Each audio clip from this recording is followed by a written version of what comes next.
E tra colline, vigni e boschi nascono i cammini UNESCO delle colline di Conegliano Valdobbiadene fino a Vittorio Veneto. Quasi 50 chilometri di sentieri passando per una trentina di comuni del Trevigiano, tra borghi, chiesette, abbazie e torri. Una rete pronta a primavera ma già ampiamente testata. Marco Marchesini.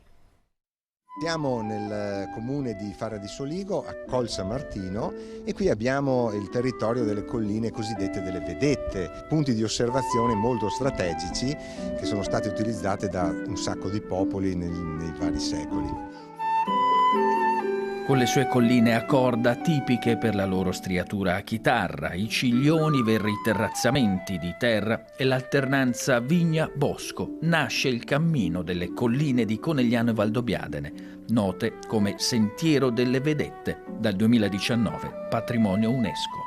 Una rete di sentieri nelle 3 fasce di area dell'UNESCO, sostanzialmente la Core Zone, che è il cuore, lo dice anche il nome, la Commitment Zone e la Buffer Zone, che comprende 29 comuni.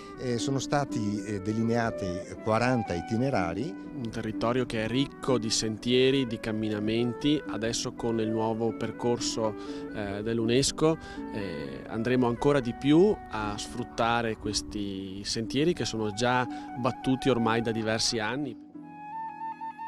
Queste colline sono ricchissime di borghetti, ricchissime di chiesette, chiese campestri, capitelli, e anche nel cammino, che verrà pronto in primavera del prossimo anno. Quando diciamo pronto in primavera cosa vuol dire? Pronto per la creazione delle tabelle. In realtà il cammino è già stato tracciato, è già stato omologato, è già stato testato sul campo.